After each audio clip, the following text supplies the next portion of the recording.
এ দুনিয়ার মুসলমান শুনে না, খলিফা তোমার ফারুক ডাক দিয়ে কয়, যুবক, ও যুবক শোনে নাও, তুমি যে অপরাধ করেছো মৃত্যুর জন্য প্রস্তুতি হও। যুবক ডাকতে বলে, হুজুর আপনি যে রায় দিয়েছেন আমি মেনে নিলাম, তবে আমার বিচারের আগে আমার বাবার বিচার তাকে করা লাগবে। জোরে বলেন আল্লাহু আকবার। এ মুসলমান এক বৃদ্ধা তার কলিজার টুকরা সন্তানকে হযরত ওমর ফারুকের কদমে নিয়ে আসলেন। ডাকতে বলে, আমিনুল মুমিনিন, আমি আপনার কদমের মধ্যে আছি, আমার সন্তানের বিচার করা লাগবে। মারহাবা বলেন। মারহাবা। কার বিচার? সন্তানের বিচার চায় কে? বাবাই বলে, হুজুর আমি জানি আপনি ন্যায়পরায়ণ নয় বাদশাহ, আপনার কাছে এসেছি, আমার সন্তানের বিচার করা লাগবে। খলিফা হযরত ওমর ফারুক রাদিয়াল্লাহু তাআলা আনহু ডাকতে বলে, বিদ্যারে এ কি তোমার সন্তান? বলে জি। বলে, আমার সন্তান অপরাধ করেছে, আমি আনছি আপনার কদমের মধ্যে। কেমন পিতা কেমন সন্তান। আর আমাদের ছেলেরা অন্যায় করলে উকিল ধরি তাড়াতাড়ি বাঁচানোর জন্য, তারে কোন ভাবে বাঁচানো যায়, জিনাকারীর পক্ষ নেন, মুসলমান হত্যাকারীর পক্ষ নেন। আর খলিফা হযরত ওমর ফারুকের কদমের মধ্যে সন্তানের বিচারের দাবি নিয়ে বাবাই আসছে। জোরে বলেন আল্লাহু আকবার। আমি যদি যাই গো মারা, আমি যদি যাই গো মারা বিদেশের মাটিতে, লাশটায় আমার পৌঁছাই দিও মায়েরি কোলেতে। জোরে, লাশটায় আমার জন্মের পরে যে কোলেতে রাখছে আমার মা, সেই কোলেতে মাথা রেখে নিদ্রা যেতে চাই, আমি নিদ্রা যেতে চাই। আমার মায়ের মুখটাই আমার দেখলে পারে, আমার দুঃখিনী মা দেখলে পারে, শান্তি পাবো কবরে। লাশটায় আমার পৌঁছাই দিও মায়েরি কোলেতে। জোরে, লাশটায় আমার পৌঁছাই দিও। ও যুবকেরা জোরে জোরে বলো, লাশটায় আমার পৌঁছাই দিও মায়েরি কোলেতে। বলো, লাশটায় আমার পৌঁছাই দিও। ওরে আমি যদি যাই গো মারা, আমি যদি যাই গো মারা বিদেশের মাটিতে, লাশটায় আমার পৌঁছাই দিও মায়েরি কোলেতে। জোরে, লাশটায় আমার পৌঁছাই দিও। যে কোলেতে মাথা রেখে, যে কোলেতে মাথা রেখে ঘুমাইতাম আমি, ওরে দেখবে আমার জনম দুঃখী মা জননী, আমার মা জননী। ওরে না দেখায়া দিও না দাফন, তোমরা না দেখায়া দিও না দাফন ওই মা বাবাকে। লাশটায় আমার পৌঁছাই দিও মায়েরি কোলেতে। ওরে, লাশটায় আমার পৌঁছাই দিও মায়েরি। ওরে আমি যদি যাই গো মারা, আমি যদি যাই গো মারা বিদেশের মাটিতে, লাশটায় আমার পৌঁছাই দিও মায়েরি কোলেতে। ওরে, লাশটায় আমার পৌঁছাই দিও মায়েরি কোলেতে। এ দুনিয়ার যুবক বন্ধুরা, তাদের কান্না লাগা শোনো।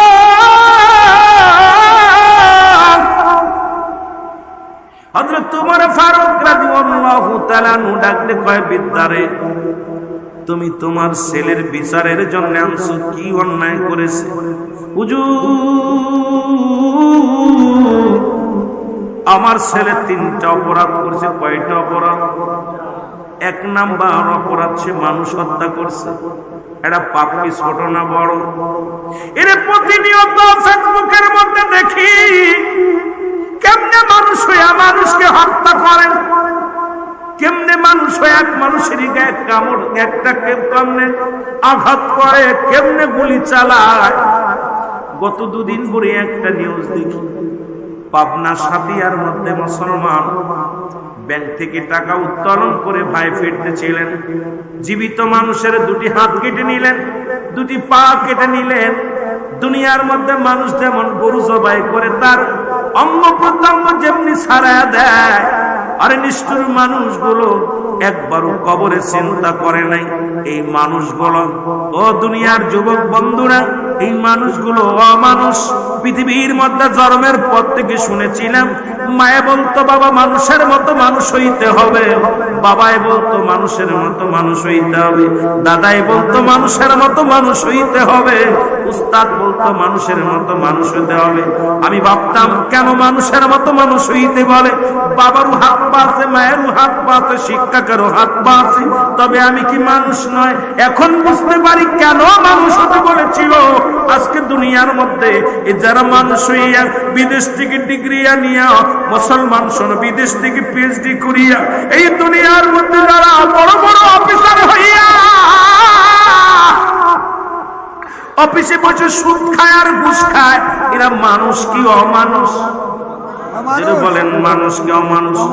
ডিগ্রি ঠিকই নিছে, মানুষ হতে পারে নাই। পিএইচডি ঠিকই করছে, মানুষ হতে পারে নাই। আরে আমার ভাইরা, আমার বন্ধুরা, আমার বড় বড় ডিগ্রি নিয়ে ডক্টরি হইয়া অপারেশন করে, যাদের হাতে টাকার জন্য রোগী মারা যায়, এই ডাক্তার গুলো মানুষ না অমানুষ? যেটা বলেন মানুষ কি অমানুষ? যে সন্তান তার বাবাকে পিটা, বুড়ো বয়সে পিটা ঘর থেকে বাইর করে দেয়, এরা কি মানুষ না অমানুষ? আজকে বুঝতে পেরেছি কেন মানুষ হতে বলেছিল। আজকে যুব সমাজ তোমরা মানুষ হতে পারো না, অমানুষ হয়ে গেছো। আর অমানুষ যদি হয়ে যাও, তোমার কারণে তোমার পিতা মাতা জাহান্নামে যাবে। জোরে জোরে চিল্লায় বলা যাবে না, ঠিক কিনা? মহব্বতের সঙ্গে দুরূদ শরীফ পড়ুন। আল্লাহুম্মা সাল্লি আলা সাইয়্যিদিনা সাউন্ড বাড়ান না, সাউন্ড বাড়ান না। ওয়া আলি সাইয়্যিদিনা মাওলানা মুহাম্মাদ। আল্লাহুম্মা সাল্লি আলা কি কুমার নে ঠিক কুমার মাওলানা মুহাম্মাদ।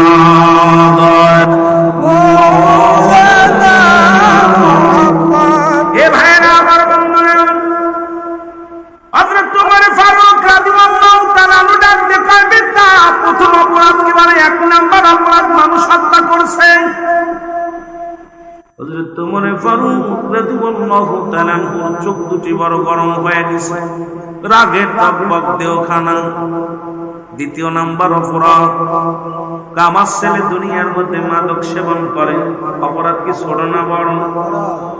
এর তিন নাম্বার অপরাধ, আমার ছেলে জিনা ব্যভিচার করে। জোরে জোরে চিল্লায় বলো আল্লাহু আকবার। কয়টা অপরাধ? নাম্বার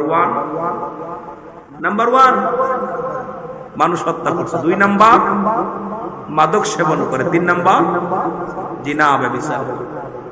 আমার যুবক ভাইরা শুনো, 3টা অপরাধ করেছে। ওমর ফারুক রাদিয়াল্লাহু তাআলা ডাক দিয়ে বলে, যুবক, ও যুবক শুনে নাও, তুমি কি জানো তুমি কত বড় অপরাধ করেছো? যুবক বলে, আমিনুল মুমিনিন, আমি বুঝি না কি অন্যায় করেছি, কি অপরাধ হয়েছে জানি না। বলে, যুবক রে, 1 নাম্বার শুনে নাও, জিনা ব্যভিচার। যদি কোন যুবক, যদি অবিবাহিত যুবক যুবতী যদি জিনা করে, আমার বাবারা দিলের কান্ডা লাগান শুনবা। আলোচনার ময়দানে বসেছ, যতক্ষণ পর্যন্ত থাকবা দিলের কান্ডা লাগায় দিবা। এত দূর থেকে বক্তা নিয়া এখান থেকে আলোচনা শুনে যাবা, শুধু চিল্লাই ইয়েস নো ভেরি গুড বলে লাভ নাই। আলোচনা দিলের কান্ডা লাগায় নিতে হবে, আমলের নিয়তে নিতে হবে, গুনাহ মাফের জন্য নিতে হবে। আমার বাবারা আমার ডাকতে বলে, যুবক রে, তুমি কি জানো না জিনার শাস্তির পরিমাণ? বলে, হুজুর আমি জানি না। বলে, পৃথিবীর মধ্যে যদি কোনো অবিবাহিত নারী, অবিবাহিত পুরুষ যদি জিনা করে, তার শাস্তির বিধান হলো এই পৃথিবীর মধ্যে 100 ডোরা তার গায়ের মধ্যে মারতে হবে। এর কয়েকটা ডোরা মারা পর যদি কোনো যুবক যুবতী মারা যায়, বিবাহিত না হওয়ার কারণে, অবিবাহিত হওয়ার কারণে, ও যুবক, অবিবাহিত হওয়ার কারণে তারা গোসল পাবে, তারা দাফন পাবে, তারা কাফন পাবে, জানাজা পাবে। অবিবাহিত হওয়ার কারণে তাদেরকে জানাজা পড়ানো যাবে, অবিবাহিত হওয়ার কারণে তাদের গোসল করানো যাবে, তাদেরকে দাফন করানো হবে। তবে বাকি অংশটা তার পেটের আঘাতগুলো, চাবুকের আঘাতগুলো তার কবর উপর মারতে হবে। একটা বিচার যদি আপনাদের এই মাতাল বাড়িয়ার জমিনের মধ্যে হতো, আমার বিশ্বাস এই মহেশখালীর জমিনে হতো, আমার বিশ্বাস এই জমিনের মধ্য থেকে চিরতরে জিনা ব্যভিচার বিদায় হয়ে যেত। জোরে বলেন আল্লাহু আকবার।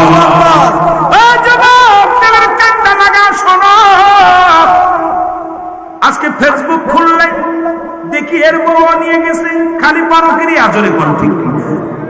এ যুবক, কোন বিবাহিত নারী বিবাহিত পুরুষ যদি জিনা করেন, জিনার শাস্তির বিধান হলো, যদি কোনো বিবাহিত নারী বিবাহিত পুরুষ জিনা করে, শাস্তির বিধান হলো সর্বপ্রথম তাদের মাটি করবে, মাটি করিয়া বুক পর্যন্ত মাটির নিচেই পুঁততে হবে, পুঁতিয়া কঙ্কার মারতে হবে।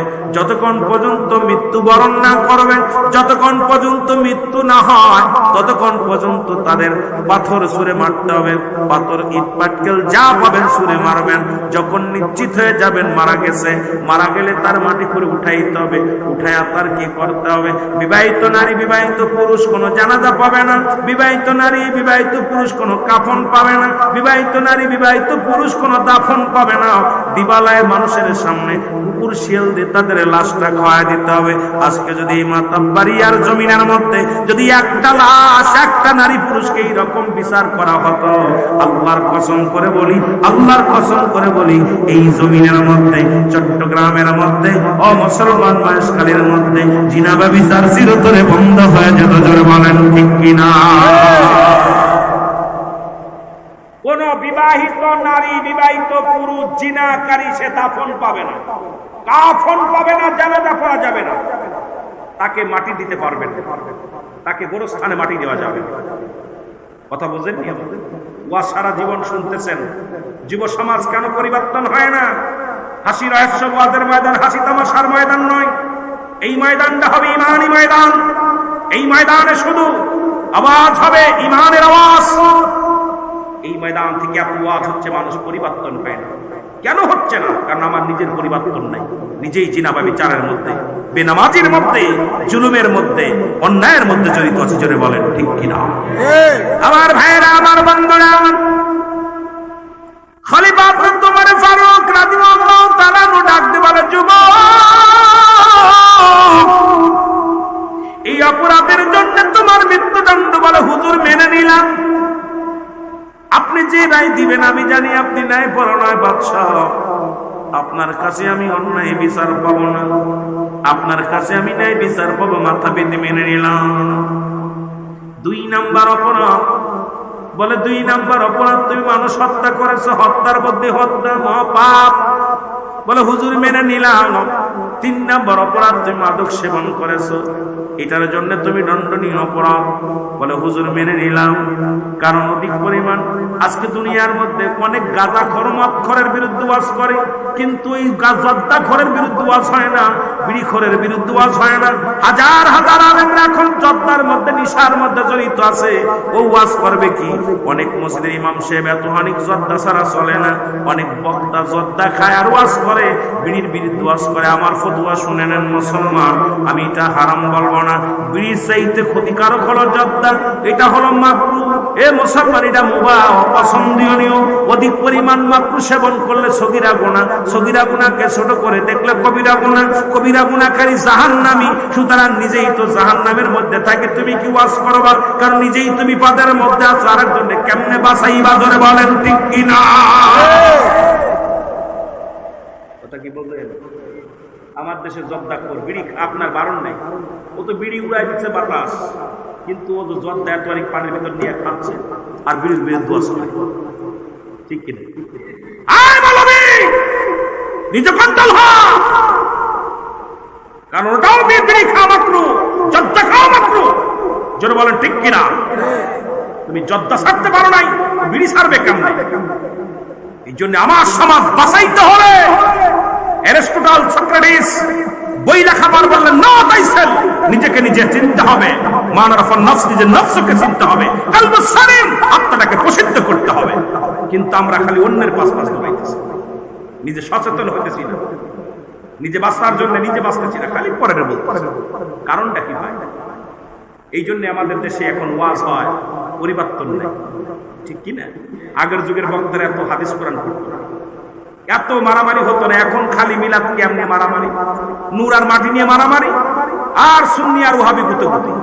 আগের যুগের মানুষ আলোচনায় আসলো, যে আমার বক্তা কেবল বলে গেলেন আবু সুফিয়ান সাহেব আলোচনা করছে, মানুষ চোখের পানি ফেলছে, কারণ তুফাজুল হাসান ওয়াজ করছে, মানুষগুলো পাগলের মতো শুনছে, মানুষ বেনামাজি নামাজ হয়েছে, হারাম খোর হালাল খোর হয়েছে, বাজার স্বামী স্ত্রী মিল হয়ে গেছে, তাদের ভিতরে সবকিছু পরিবর্তন হয়েছে। এখন বক্তা রং বেরং ডিজিটাল বক্তা, আমাদের ওয়াজে মানুষের পরিবর্তন হচ্ছে না। কারণ আগে মসজিদ ছিল কাঁচা, মানুষের ইমান ছিল পাকা, আর এখন মসজিদ হয়েছে পাকা, ইমান একেবারে পাকা।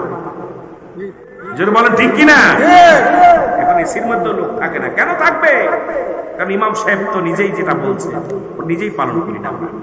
আমি মাওলানা মানুষ, আমি আপনাদের উপদেশ দিতেছি, নিজেই মানি না, তাহলে আমার কথায় তো কোনো তাসির আসতে পারে, আমার কথায় মানুষ হেদায়েত আসতে পারে। হেদায়েতের মালিক কে? আল্লাহ। হেদায়েতের মালিক কে? আমরা বক্তারা হেদায়েত বানাই নিছি। খবরদার, হেদায়েতের মালিক কোন মৌলবী নয়, কোন মুন্সি নয়, কোন পীর সাহেব নয়, হেদায়েতের মালিক নবীজিও না। যদি কোনো ব্যক্তি বলে হেদায়েতের মালিক, আমি ওটা বড় বাটপার। হেদায়েতের মালিক যদি নবীজি হতো, তাহলে আবু জাহেলের কপালে কালেমা যেত। এই কথা বলেন না কেন? আমার কথায় কষ্ট পান? কষ্ট পান? ভাষা বোঝেন? আপনারা আওয়াজ জোরে দেন না কেন? বোঝেন? কথা বোঝেন? ভাষা বোঝেন? বলছে হেদায়েতের মালিক কে? আল্লাহ। পীর সাহেব, আমিরুল আমিন সিদ্দিকী, মৌলবী, এমনকি আমার নবীজিও হেদায়েতের মালিক। নবীজিকে হেদায়েতের মালিক দায়িত্ব দেন না আল্লাহ, তাকে বলার দায়িত্ব দিয়েছে। যদি হেদায়েতের দায়িত্ব দিত, তাহলে আবু জাহেলের কপালে কালেমা যেত। ঠিক কিনা? ঠিক কিনা? যেহেতু জোটে নাই, ইহা দ্বারা প্রমাণ হয় যে রাসূলকেও দায়িত্ব দেন নাই, রাসূলকে বলার দায়িত্ব দিয়েছে। আর আমাদের দেশে মৌলবী দায়িত্ব নিয়েছে হেদায়েতের, ঠিক কিনা? আলেম সাহেব দায়িত্ব নিয়েছে হেদায়েতের। না, আপনাকে বলার দায়িত্ব, সে বলতে পারতেছিল না, বলার একটা বাসনভঙ্গি যেটা ছিল, এটা আগের যুগের আলেমরা করেছে, কিন্তু আমরা পারছি না। আমরা টাকার গোলাম, টাকার কাছে বিক্রি হয়ে গেছি, অর্থের কাছে বিক্রি হয়ে গেছি। এই দুনিয়াটা হলো পচা দুর্গন্ধ মরি। মানুষের চরিত্র হলো কুকুরের চরিত্র। কুকুর যেমন মরি পাইলে খুশি হয়, শেষ জামানার মানুষগুলো সম্পদ পাইলে খুশি হয়। ঠিক কিনা? ঠিক কিনা? আপনি ঠিক না বলে কোথায় যাবেন? দলিলের কথা কেমনে বলবেন? অস্বীকার করার মতো ক্ষমতা নেই। আমার এখন 2000 বেশি দিন আমি সেটা দলমান মানি। যদি আমিরুল সিদ্দিকী আগামীকাল মাহফিল আছে, ভাই কত টাকা হাতিয়ে গেলে মনে হয় দিব কত 50, আমরা 70 দিবা নেই। ওই থেকে কোন ভাই আমার পাতলা পায়খানা হয়েছে, আজকে আসতে হতেছে না, কত করতে নিয়ে রাগ করেননি? কইবো ভাই আমার বউ অসুস্থ হাসপাতালে, এই বক্তা ওয়াজ করতেছে ওই জায়গা, কথা বলছি ভাইয়ের জামানা। নবী এমনি বলে নাই বল হুয়া কালাম। এই দুনিয়াটা হলো পচা দুর্গন্ধ মরি। মানুষের চরিত্র হলো কুকুরের চরিত্র। কুকুর যদি একটা মুড়ি পায়, দেখবেন ও কাউকে ভাগ দিবে না, সামনে নিয়ে বসে থাকবে। আর বলেন তুই মুড়ির পেটে ধরবে? এই কথা বলেন না কেন? কষ্ট পাচ্ছেন আপনারা? ছেড়ে দিন। আজকে দেখেন সমাজের দিকে তাকায়া কেউ কারো সহ্য করতে পারতেছে না।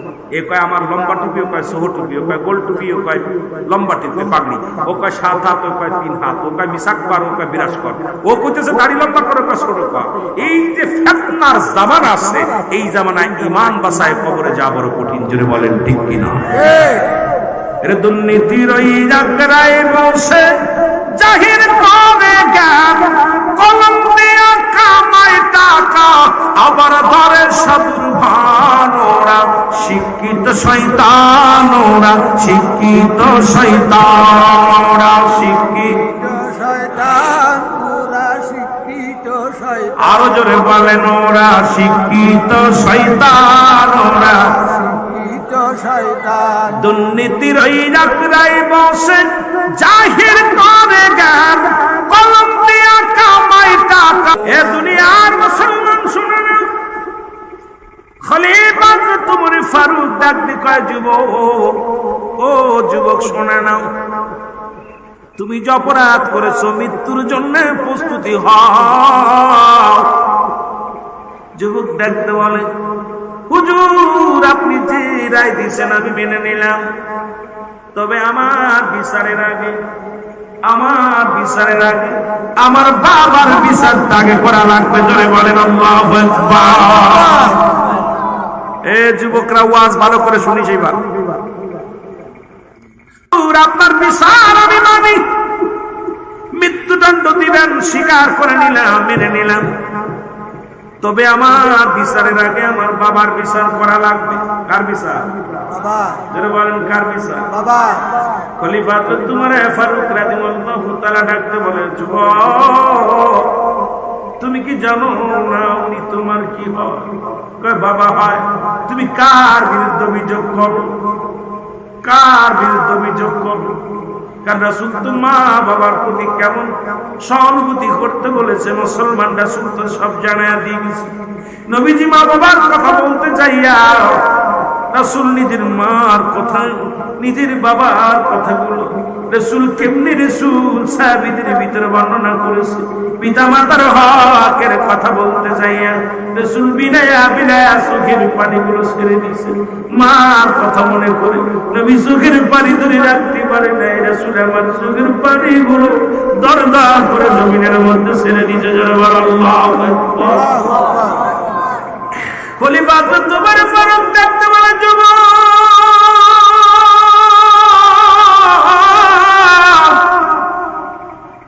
তুমি কার বিরুদ্ধে অভিযোগ দাও? বলে হুজুর এক নাম্বার অপরাধ আমার বাবা। আজকে আমি খুন করেছি, মানুষ হত্যা করেছি, আমি আজকে মাদক সেবন করেছি, জিনা ব্যভিচার করেছি, এর জন্য আমার বাবা মা দায়ী।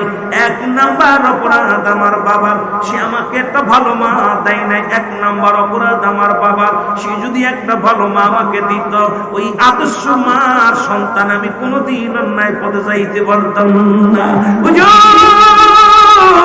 যে মার গর্ভে আমি দুনিয়ার মধ্যে আগমন করেছি, এই মা দুঃখিনী হলো জিনাকারিনী, এই মা বেগানা পুরুষের সঙ্গে চলাফেরা করে, এই মা ব্যভিচার করে বেড়ায়। হুজুর এই কারণে এক নম্বর অপরাধ আমার আব্বার, সে আমাকে একটা ভালো মা দেয় নাই। আজকে যারা যুবক আছো, বিবাহের আগে সর্বপ্রথম ও মুসলমান শুনে নাও, বিবাহের আগে বাবা মার কাছে দাবি করবা তিনটা গুণের গুণ যে মেয়ের ভিতরে আছে সেই মেয়েটা বিয়ে করবা। নাম্বার এক নাম্বার গুণ, সেই মেয়েটার জন্য সতীত্বর আমানতদারি হয়। দুই নাম্বার জন্য আমলদারি হয়। তিন নাম্বারের জন্য সে পর্দাশীলতা হয়। এই তিনটা গুণের গুণান্বিত যদি কোন কন্যা কোন মেয়ে যদি তোর কপালে জুটে যায়, এই দুনিয়ার মধ্যে তোর কপালে বড় শান্তি আসবে। জোরে জোরে চিল্লায় বলো মারহাবা। তিনটা গুণ সুলাইমান পয়গম্বর চেয়েছিল 5টা গুণ, তার ভিতরে এক নাম্বার গুণ হওয়া লাগবে। সুলাইমান পয়গম্বর যখন বিবাহের বয়স হয়ে গেল, উজির বলতেছে, হুজুর আপনার তো বিবাহের বয়স হয়ে গেছে, বিয়ে করতেন না? কখন যে বয়স হয়েছে বুঝতে পারি নাই, তা বিয়ে করবো? উজির সব জায়গা ডোল পেটায় দাও, 5টা গুণের গুণান্বিত যে মেয়ের ভিতরে আছে ওই মেয়েকে বিয়ে করবো। তার নাম্বার নল পৃথিবী ঘুরে এই গুণ পাই নাই, 5টা গুণের মেয়ে পাইনি। তার ভিতরে এক নাম্বার হলো সতীত্বর আমানতদারি। সতীত্ব আমানতদারি, কোন পুরুষের সে সতীত্ব, সে কোন একমাত্র স্বামী স্ত্রী ব্যতীত পৃথিবীর মধ্যে অন্য কোন পুরুষ তার লজ্জা স্থান দেখেন নাই, লজ্জা স্থান স্পষ্ট করতে পারেন নাই। রাসূল বলছে দুইটা জিনিস যে ব্যক্তি হেফাজত করতে পারবে, আমি নবী তার হাত ধরে জান্নাতে নিব। তার ভিতরে এক নাম্বার হলো দুগালের মধ্যবস্তু জিহ্বা, এটা যে ব্যক্তি কন্ট্রোল করতে পারবে, যে যুবক যুবতী কন্ট্রোল করতে পারবে, নবীজি বলছে আল্লাহর কসম আমি নবী তার হাত ধরে জান্নাতে নিব। সুবহানাল্লাহ। আর পুজোরে বলতেন নি সুবহানাল্লাহ। এই মুখ দিয়ে বিড়ি খাওয়া যাবে না, এই মুখ দিয়ে মদ খাওয়া যাবে না, এই মুখ দিয়ে তাড়ি খাওয়া যাবে না, এই মুখ দিয়ে আবা খাওয়া যাবে না, এই মুখ দিয়ে কাউকে গালি দেওয়া যাবে না, এই মুখ দিয়ে কাউকে কষ্ট দেওয়া যাবে না। রাসূল বলছে মুখটার হেফাজত যে ব্যক্তি করতে পারবে, জিহ্বার কন্ট্রোল যে ব্যক্তি করতে পারবে, আমি নবী তার হাত ধরে জান্নাতে নিব। সুবহানাল্লাহ। দুই নাম্বার দু পায়ের মধ্যবস্তু, যেটা লজ্জা স্থান, পুরুষ লিঙ্গ এবং স্ত্রী লিঙ্গ, এই দুইটাকে যে ব্যক্তি হেফাজত করতে পারবে, রাসূলুল্লাহ বলছে একমাত্র স্বামী ব্যতীত স্ত্রী অন্য কোন পুরুষের কাছে যাবে না, পুরুষ ওই অন্য স্ত্রী ব্যতীত অন্য কোন মহিলার কাছে যাবে না। আল্লাহর কসম ওয়াদা করেছে নবীজি, আল্লাহর কসম ওয়াদা করেছে নবীজি, একমাত্র স্বামী স্ত্রী ব্যতীত এই লজ্জা স্থান কেউ দেখবে না। আমি নবী ওয়াদা করেছি তাকে হাত ধরে জান্নাতে নিব। জোরে বলুন সুবহানাল্লাহ। এই যুবকরা ওয়াজ শুনেছি, কথা কয় না। এই প্রেমপ্রীতি যত করবি পর শুনে নেওয়া থাকে। এই দুইটা কন্ট্রোল যে ব্যক্তি করতে পারবে, রাসূল বলছে দুই পায়ের মধ্যবস্তু, সেটা স্ত্রীলিঙ্গ এবং পুরুষ লিঙ্গ দুইটা, এই দুইটা একমাত্র স্বামী ব্যতীত অন্য জায়গা যাবে না, স্ত্রী ব্যতীত অন্য জায়গা যাবে না। এই দুইটা যে ব্যক্তি কন্ট্রোল করতে পারবে, রাসূলুল্লাহ ওয়াদা করেছে আমি তাকে হাত ধরে জান্নাতে নিব। নবীর সাথে জান্নাতে যেতে চান কি চান না? কে কে যেতে চান?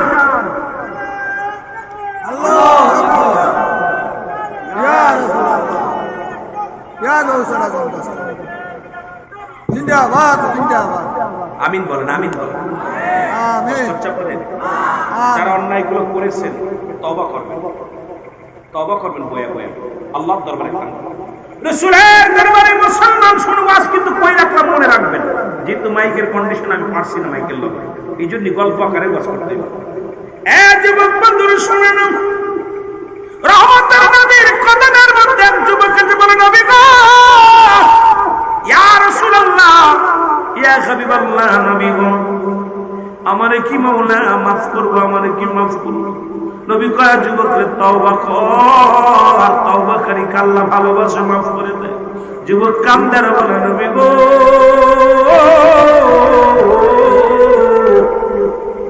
আমার মন বলে রব্বে কারীম আমারে মাফ করুন না। আল্লাহর নবী কয়, যুবক রে, এমন কি অন্যায় করেছিস, এমন কি অপরাধ করেছিস রে যুবক? যুবক বলে, নবী গো, আমি এত বড় পাপ করেছি যে পাপ আমার আল্লাহ মাফ করবে না। আল্লাহর নবী ডাকতে বলে, যুবক রে, তওবা কর, তওবাকারী আল্লাহ ভালোবাসে।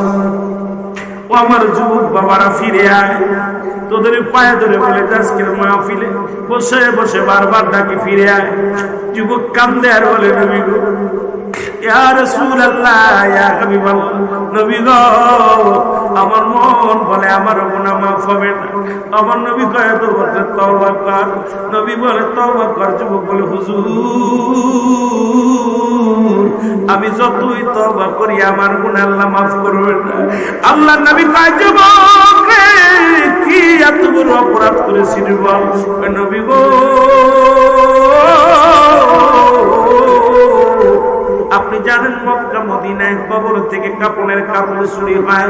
নবী গো, ও ইয়া রাসূলুল্লাহ, ইয়া হাবিবাল্লাহ, এই মক্কা মদিনার জমিনে যত মানুষ কাফন দেয়া হয়, দাফন দেয়া হয়, দাফনের পর গা থেকে কাপড়ের কাপড় চুরি করে নেওয়া হয়। নবী গো, আমার নবী কয়, সবচেয়ে বড় দুঃখ পেলাম রে, মানুষের বিদায়ের সময় 3 টুকরা কাপড় নিয়ে যায়, এই মানুষগুলো কেমনে মানুষের গায়ের কাপড়গুলো খুলে নেয়। আরে আমার নবীজি কষ্ট পায়, ও তার মাটিতেও খায় না, জমেও সই না, নবীর প্রেমিক যে জনা, তার মাটিতেও খায় না, জমেও সই না, নবীর প্রেমিক যে জনা। হাদিসের ঘোষণা, কামেল পীর মরে না, কানের তলা হাদিসে কোরআন পড়ে না।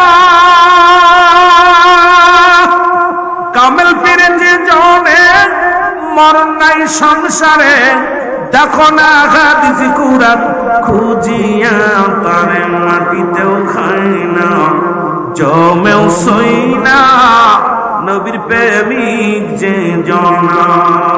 বলেন আজকে মাতাল বাড়ির জমিনে একজন আল্লাহর ওলি শুয়ে আছে, আর যাদের কথা বললাম লা ইয়ামুত, তাদের মৃত্যু নাই। মারহাবা বলেন, মারহাবা, আরো জোরে বলেন মারহাবা। বাংলাদেশ ওলি আল্লাহদের দেশ, এদেশে অসংখ্য আল্লাহর ওলিরা আছে।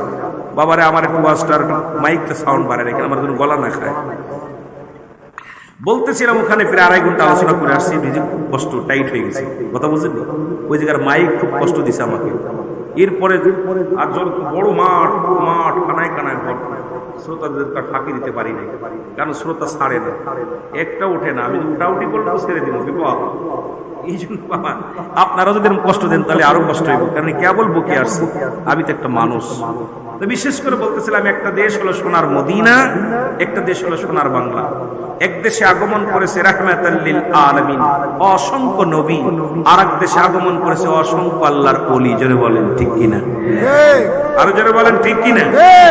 ইতিহাস পড়ে মোরা জানলাম জানলাম, ওলিগণ এনেছে ইসলাম। জোরে বলেন ঠিক কিনা? ইতিহাস পড়ে মোরা বুঝলাম বুঝলাম, ওলিগণ এনেছে ইসলাম। শাহজালাল শাহপরাণ কত ওলি বাংলায়, এরাই তো এনেছে ইসলাম। ইতিহাস পড়ে মোরা জানলাম জানলাম, ওলিগণ এনেছে ইসলাম। কিন্তু ইতিহাস তো নাই এখন।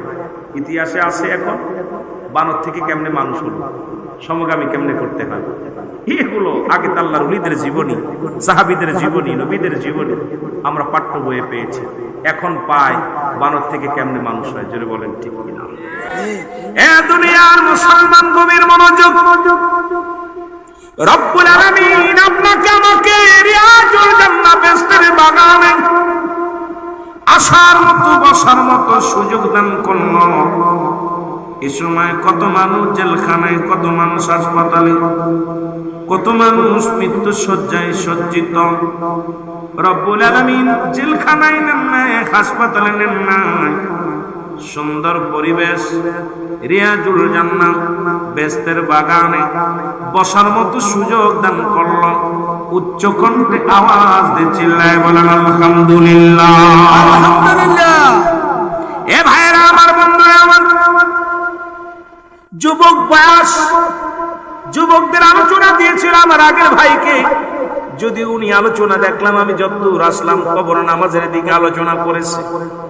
আমাকে একটা সাবজেক্ট দিচ্ছে, আবার বলছে কবর আসো, কবর তো যেতেই হবে, কবরের পুঁজি। যুবক বয়সী হবে জান্নাতি, আল হাসান আল হুসাইন হবে জান্নাতের সরদার। যুবক মানুষের যুবক ভাইয়েরা আমার শোনো, এই সমাজ জাতিকে বদলাইতে পারে যুব সমাজ। এই যুব সমাজকে ইসলামের দিকে ধাবিত হওয়ার দরকার আছে কিনা?